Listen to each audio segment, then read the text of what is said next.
Bonjour à tous, merci de me retrouver dans cette nouvelle vidéo dans la chaîne et la série Comment débuter, démarrer le growth hacking.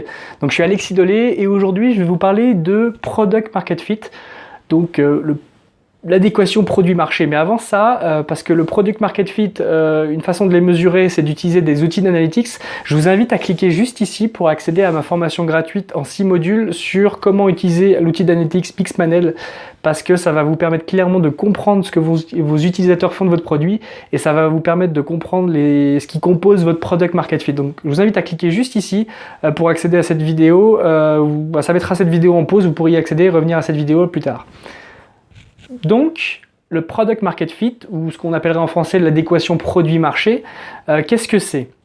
Il y a plusieurs façons de définir l'adéquation produit-marché, mais globalement, la façon la plus simple, c'est de se dire est-ce que le produit que vous avez et est-ce que le marché que vous visez, quand vous les mettez ensemble, est-ce que ça fonctionne? Est-ce que les gens qui vont découvrir votre produit vont comprendre ce que vous faites? Est-ce qu'ils vont utiliser votre produit et est-ce qu'ils vont en parler autour d'eux? C'est globalement autour de ces trois éléments que vous allez pouvoir définir un Product Market Fit. Donc concrètement, la première étape, c'est de se dire, vous avez fait venir vos utilisateurs plus ou moins ciblés sur votre page. Est-ce qu'ils vont acheter votre proposition de valeur? Ou est-ce qu'ils vont l'acheter, oui ou non? Ça, vous allez pouvoir le mesurer de manière très simple par un taux de conversion, le nombre de personnes qui vont par exemple donner leur adresse email, qui vont créer un compte depuis votre page d'accueil, depuis une landing page.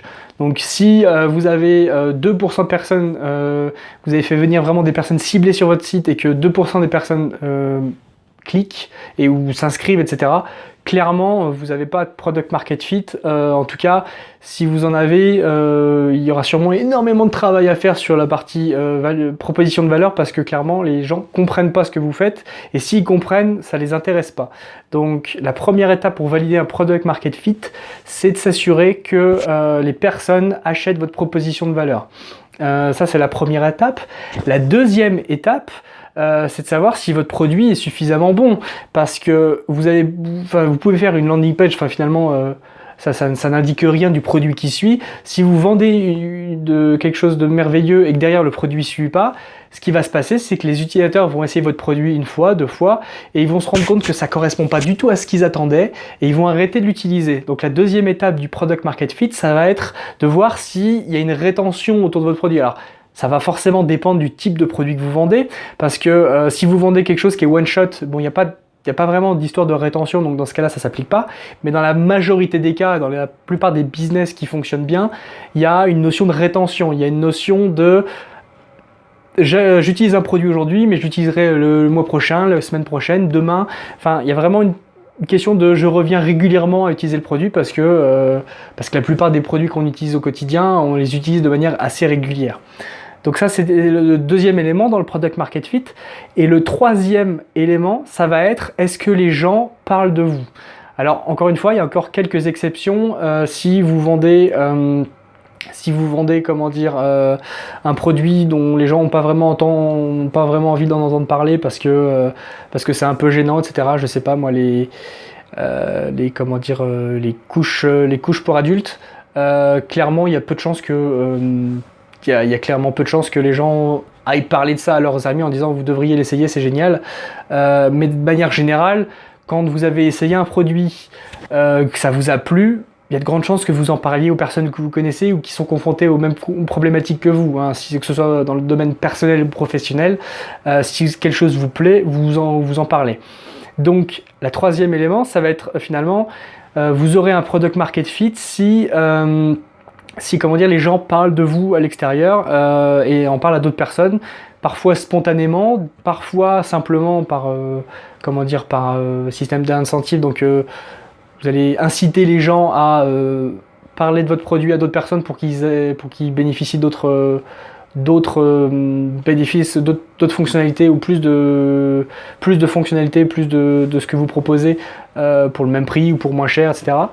Donc ça, c'est les éléments. Donc vous avez vraiment pour cette histoire de Product Market Fit, vraiment trois éléments. La question qu'il faut vous poser, c'est est-ce que j'ai un Product Market Fit, oui ou non? Des fois, c'est pas toujours simple de dire oui ou non parce que parce qu'il n'y a pas, c'est jamais blanc ou noir. C'est pas, vous avez un product market fit, c'est pas, il peut y avoir plein de peut-être parce que c'est pas toujours simple. Mais toujours est-il que retenez ces trois éléments-là. Si pas mal de gens, si 10, 20, 30, 40, 50% des gens qui arrivent sur votre site web, qui sont dans la cible, décident de s'inscrire, c'est un premier bon élément. Ensuite, est-ce qu'ils reviennent régulièrement? C'est-à-dire que si votre rétention, après quelques jours, semaines ou mois, elle tend vers zéro et qu'il n'y a personne qui utilise, après un an, plus personne n'utilise votre produit, voilà, clairement, il y a sûrement un problème de produit. C'est-à-dire que la promesse est, je dirais, prometteuse, si je puis dire. Mais le produit délivre pas encore assez de... Voilà, il y a trop de promesses et pas assez de réalisation. Donc il va falloir exécuter sur votre produit pour faire quelque chose de mieux et pour renforcer votre product market fit. Et le troisième élément, ce sera, comme je le disais, la partie est-ce que les gens vont parler de votre produit. Donc quand vous aurez réuni ces trois aspects et que vous aurez des très bons ratios sur chacun de ces aspects-là, là vous pourrez dire effectivement j'ai un product market fit.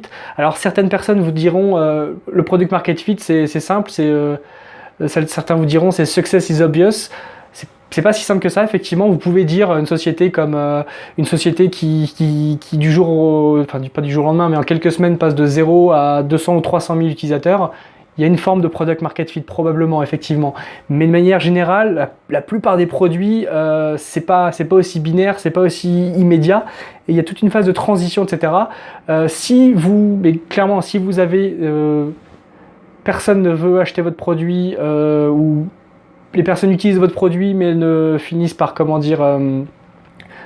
plus l'utiliser après quelques jours ou semaines, ou si personne ne veut parler de votre produit même si vous leur donnez beaucoup de bénéfices à le faire, là ce sera clairement des indications pour vous dire voilà, vous n'avez probablement pas de product market fit.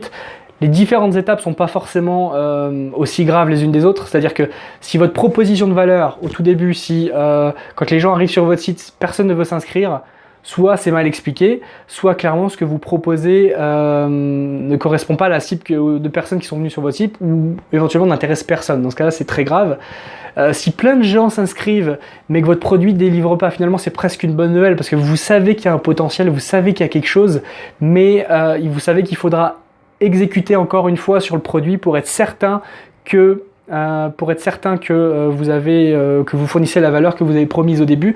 Mais c'est vraiment motivant à ce moment-là parce que vous savez qu'il faut délivrer, vous savez que vous disiez demain je vais y arriver, demain on va améliorer le produit et on va pouvoir satisfaire toutes ces personnes qui aujourd'hui sont vraiment en demande mais ne sont pas encore satisfaites par le produit. Donc c'est vraiment très motivant quand on est à ce moment-là du produit. Donc il faut continuer à itérer le plus possible.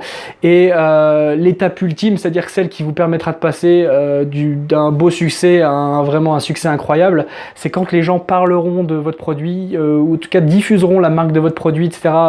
De manière générale, que ce soit en invitant des amis, en parlant à d'autres amis, en utilisant simplement votre produit, hein, parce que n'oubliez pas que pas mal de referrals fonctionnent parce que vous avez tout simplement utilisé le produit. Si comment dire, vous utilisez un site pour faire une cagnotte en ligne, quand un utilisateur va inviter d'autres personnes, c'est parce qu'ils utilisent le produit, simplement ça. Et donc toutes ces choses-là, ça participera à votre succès. Et plus vous serez fort dans chacun de ces trois éléments-là, plus vous aurez un product market fit qui est vraiment fort et qui vous permettra d'avoir un succès incroyable. Donc cette vidéo est maintenant terminée. Désolé, elle était un peu plus longue aujourd'hui. Donc je vais encore une fois vous inviter à cliquer ici, juste ici, pour profiter de ma formation en analytics en 6 modules gratuitement. Donc vous avez simplement à cliquer là, ça vous enverra sur mon site web et vous aurez accès à cette vidéo gratuitement. Et maintenant, je vous dis à demain pour une nouvelle vidéo. Ciao!